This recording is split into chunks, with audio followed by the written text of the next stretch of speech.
음, 그건 안 된다고 했잖아. 음, 그냥 비례로 나오지 왜 지역구로 나오냐. 음, 음, 자기는 비례를 원하는데. 음, 그래 저를 지역위원장으로 했었어야 돼. 아니 저를 공관위원장으로 했었어야 되는데 음, 이준석이 자기를 안 뽑아줬다고 막 그랬잖아. 음, 근데 그 사람 말도 내 들어보니까 일리가 있더라고. 이준석이 음. 어려울 수도 있다는 생각을 했는데 자기는 된다고 하니까. 아, 지역구 이번 당선. 이준석의 지역구 당선을 다들 뭐 거의 불가능한 것으로 각종 방송과 패널에서 이렇게 이야기를 하는데, 저는 이준석이 넉넉하게 당선된다에 이제 한 표를 드리고 싶고, 또 이낙연 대표도 될 것 같은데, 광주는 안 될 수 있어요. 광주는. 그리고 이준석도 대구에 가면 안 될 가능성이 매우 높았고, 대구에서 나온다 하길래 저 친구가 머리는 좋아도 선거 정치 면에서는 많이 부족하구나 이런 생각을 제가 하게 됐는데, 그래도 결국은 어쨌든 이제 화성을에서 출마를 하게 됐는데요.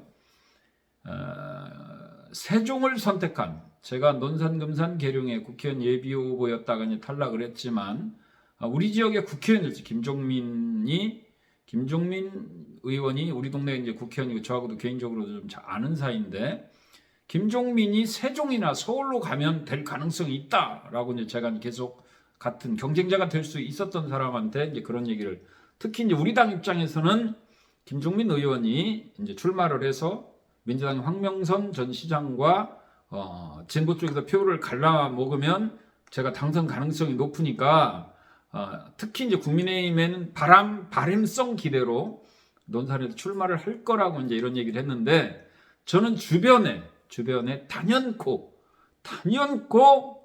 김종민이 바보가 아니라면 논산으로 나오지 않을 것이라고 강력하게 주장을 했어요. 절대 안 나온다 이렇게. 근데 이제 최근까지만 해도 논산 출마설이 높았고 나올 것이라고, 그리고 김종민 의원도 논산 출마를 거의 이제 많이 생각하는 것처럼 주변에 얘기를 했는데, 정상적인 판단이라면 절대로 세종이나 서울 경기 쪽으로 출마를 하는 것이 맞다라고, 그래야 본인에게 당선 가능성이 있다라고 제가 강력하게 주변에다가 주장을 했어요. 그 이유가 뭐냐면, 논산에서 진보가 둘로 나눠지면 100% 떨어집니다. 보수가 압도적으로 돼요. 그런데 왜 서울 경기나 세종은 김종민 의원의 당선, 이낙연 대표도 서울 경기로 나가야 맞다고 봐요. 본인은 광주에서 떨어지더라도 이제 나가는 경우가 아니라면. 왜 그러냐? 자, 세종만 해도, 예를 들면 화성시만 해도 자기 지역구의 국회의원 이름이 누군지도 모르는 사람이 제가 볼 적에는 젊은 도시일수록 7, 80%가 넘습니다. 잘 몰라요. 재선 3선 의원이 돼야 조금 알지, 초선 의원들은 세종시민이 국회의원 이름을 암기하는 경우가 거의 없어요. 부끄러운 얘기죠, 사실은. 우리가 세계 10대 경제 대국이고 이렇게 발전된 민주화 국가를 살면서도 지역구의 국회 이름을 아는 사람이 많지 않아요. 그런데 김종민이나 이낙연 전 대표나 이준석 대표의 이름은 전 국민이 알거든요. 이제 유명해졌거든요. 그러면 투표장에 갔을 때 아는 사람에게 손이 가요. 아는 사람에게. 그래서 양 당의 브랜드를 극복하고 당선될 수 있는 사람은 전국적 인지도가 있는 사람인데, 지금 적대적 공생 관계 속에서 양 당이 누가 더 싫으냐 싸움으로 갈 정도로 이런 형태를 취하고 있기 때문에, 적어도 3당의 후보들이 출마해서 15%가 넘기기도 어렵지만 전국적 인지도를 가지고 있는 사람들은 도시 지역에 가면 양 당이 지금 걱정되는 공천을 했기 때문에, 선거 날이 다가가면 다가갈수록 현재 나오는 여론조사와 다른 결과가 나올 수 있다라고 하는 겁니다. 현재 나오는 여론조사와 선거 투표와 크게 대표적으로 다른 것이 뭐냐면, 지금 여론조사는 정당 지지율이에요. 정당 지지율. 왜? 후보 이름이 누군지도 모르니까. 그런데 선거 날은 찍으러 가니까 눈으로 보잖아요. 눈으로 보고 찍기 때문에 정당 지지율과 특히 전국적 인지도를 가지고 있는 사람들은 여론조사가 절대 맞을 수가 없어요. 여론조사는 여론조사일 뿐이기 때문에 지금 돌아가고 있는 여론조사의 특성과 투표날의 투표 심리는 전혀 다른 문제인 동네가 있다는 거예요. 그렇다고 또 이 논리가 다 모든 지역에 맞는 건 아니에요. 양당의 혹은 제3당의 후보 셋 다 모르는 경우는 지역도 많고, 예를 들면 이낙연이나 이준석이나 김종민이 아니라면 셋 다 모르는 경우가 많아요. 그러면 그 지역은 정당 지지율로 갈 수도 있어요. 국민의당 때 제가 두 자릿수로 8년 전에 국회의원을 출마해서 두 자릿수가 나와봤는데요. 그때 이제 대전 서구에서 나왔는데 고등학교 선배들도 네가 민주당이나 자유한국당으로 나오면 찍어주겠다. 지금 어차피 너 되지 않지 않냐. 난 누구 싫어서 난 저 새끼 되는 건 난 죽어도 싫다. 그래서 여기를 찍어야 되겠다. 이 사람은 누군지도 몰라요, 사실은. 또 어떤 사람은 저 인간 되는 건 난 눈뜨고 못 보겠다 해서 여기를 찍어야겠다. 너는 거기는 아직 2당은 3당은 못 끼지 않냐. 나중에 민주당으로 나오든 어디를 나오면 그때 국회의원 만들어주겠다라는 소리를 많이 들었어요. 그래서 간신히 두 자릿수가 나왔는데 정당은 1등했어요. 1등. 정당. 국민의당 1등을 했어요. 우리 지역에서. 예를 들면. 후보는 못 찍어준 미안한 사람들이 국민의당을 찍었어요. 그래서 비례대표 조국신당보다 개혁신당이 더 나올 가능성이 있어요. 지금은 여론조사가 여론조사일 뿐이에요. 개혁신당이 이준석 당인지 몰라요, 사실. 지금은 여론조사의 특성으로 조국이라고 하는 사람 이름을 들이댔기 때문에 잘 나오는 거고, 비례대표도 그날 투표 심리와 지금 여론조사 결과하고는 전혀 다르다. 여론조사는 멘트 싸움이에요. 멘트 싸움. 그런데 투표날은 투표 용지의 기호순도 중요하고, 그리고 그때쯤 되면 새로운 미래가 누가 하는 정당인지, 이준석 당이 당명이 개혁신당인지 조국신당인지 다 알게 되거든요. 그래서 지금 정확하게 인지하고 있는 부분의 여론조사가인지, 적당한 선에서 여론조사는 여론조사일 뿐인 멘트 싸움인지 여러 가지 원리들이 작용되는 가운데 나오는 여론조사예요. 그래서 이런 전반적인 여론조사에 대한 충분한 이해와 투표 심리를 전반적으로 이해한 관점에서 들여다보면, 제가 그런 관점에서 보는 거거든요. 그런 관점에서 보면 제3당이라도 지금 현재 적대적 공생관계 속에서 나오는 투표 심리. 자, 이재명이 왜 이렇게 당당할까요? 그야말로 야당을 사랑하는 사람들 입장에서는 진짜 막 그냥 뭐 거의 역적 수준으로 욕하고 당권 싸움을 이렇게 하고, 비명, 그 다음에 친명 사이에서 이런 공천, 뭐 학살이니 별 얘기가 다 오는데 이재명의 얼굴을 보세요. 여유있게 돌아다녀. 허허, 지랄하네. 이러고 다녀요, 지금. 그래서 이재명의 저 웃음 뒤에 있는, 저 얼굴 뒤에 있는 생각을 저는 어느 정도 읽히거든요. 국민의힘이 잘해야 120석 바라보다가 이제 과반을 바라볼 정도로 좋아졌어요. 좋아진 건 사실이에요. 그러나 냉정하게 제가 지금 현재 오늘 평가하라 그러면 과반을 이기는 가능성은 민주당이 아직도 좀 높다라고 봐요, 솔직히. 왜? 서울서 다 뺏겼는데 절반 차정은 잘한 거죠, 지금. 근데 절반을 넘어갈 수도 있을 것 같아요, 서울은. 근데 그것도 사실 기적인 거거든. 몇 석밖에 못했던 50석에서 몇 석, 10석도 못했는데 갑자기 25석을 한다. 현역들과 싸워야 되죠, 현역들과.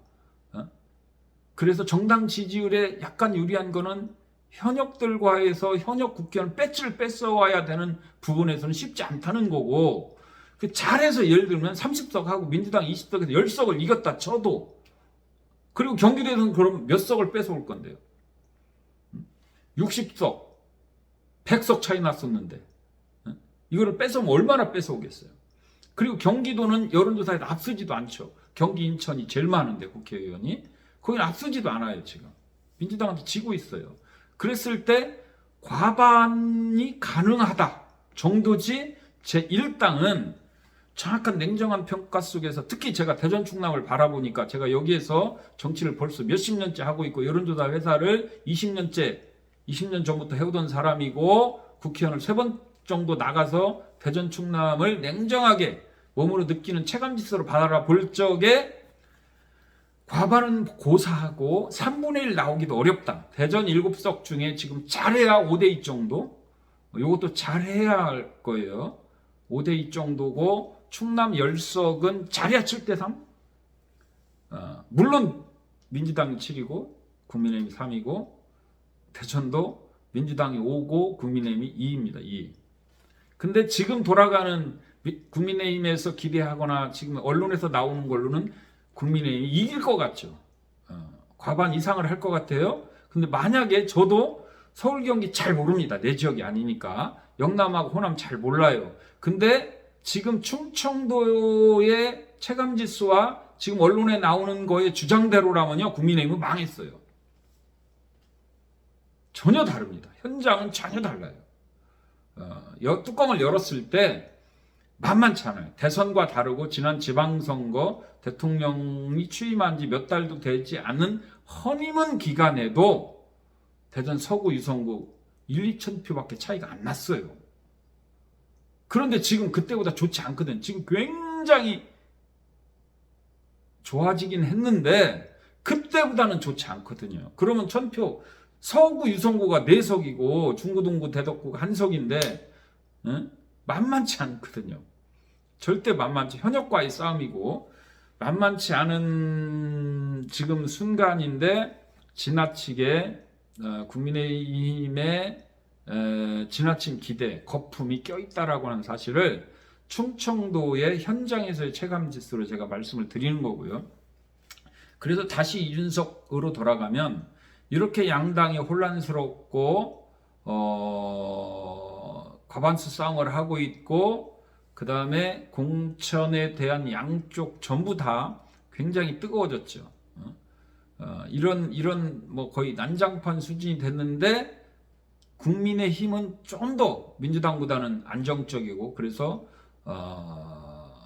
뭐 무감동 공천 뭐 그냥 그 정도까지 됐는데 어디가 더 나았느냐를 양 진영에서 지도부에서 막 그냥 우리가 잘했다고 이제 하고 있는데 지금부터 이제 국민의 평가가 들어가는 시기가 왔는데 누가 잘했냐는 투표 결과로 나타납니다. 양쪽이 다 잘했다고 하죠. 이재명은 슬슬 웃고 다니죠. 그래서 이제 평가가 나올 텐데 여론조사도 이제 양당의 후보들이 전부 진영을 갖춰서 누가 나왔는지 언론에서라도 쭉 이제 이렇게 설명이 됐을 때 그때부터 나오는 여론조사, 즉 다음 주 앞으로 한 열흘 후에 나오는 여론조사부터가 의미가 있어지고 제 느낌으로는 바짝 붙을 겁니다. 지금 그런 것 같아요. 거의 바짝 붙고 국민의힘이 좀 많이 앞서다가 거의 붙거나 추월당할 수도 있어요. 제가 봐서는. 추월당할 수도 있는데 그 정도로 달리면서 이제 결과물을 받아봐야 되는데 적대적 공생관계에 무게가 약간 실리기 때문에 제3당의 선전도 제3당 상당도 그렇거든요. 이준석이가 이뻐서 잘해서 이런 부분이 아니에요. 이낙연 씨가 이뻐서 선택 어쩔 수 없는 선택의 순간이 다가오면 다가올수록 양쪽 극단으로 몰리기도 하고 제3의 선택을 하기도 하는데 이 고민의 시작은 지금부터다라는 거죠. 지금부터 선거의 중요성이 한 달 전, 20일 전, 열흘 전, 일주일 전, 3일 전이 가중되거든요. 그래서 지금이라도 남은 공천, 지금이라도 국민께 얼만큼 진정성으로 다가가느냐, 뒤에서 하는 척은 하면서 뒤에서 다 장난치고 있느냐, 이거를 국민이 모를 것 같지만 평가가 들어가기 시작합니다. 그리고 감춰졌던 진실들도 하나씩 드러나고 여기저기서 터져 나오기 시작하죠.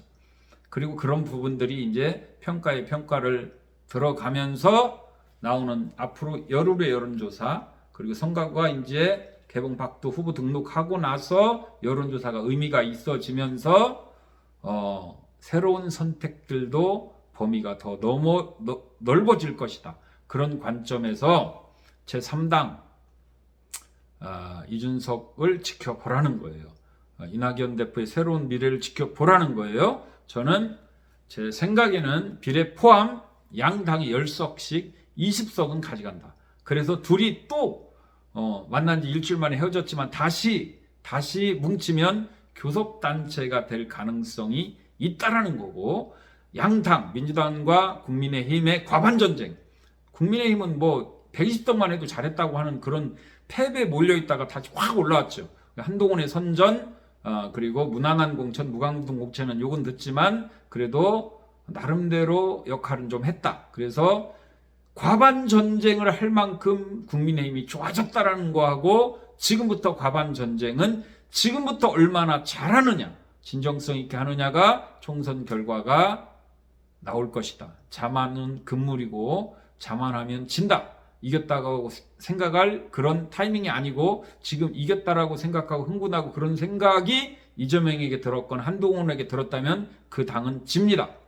지금부터 선거가 시작이라는 말씀을 드리면서 오늘 방송을 마치겠습니다. 감사합니다.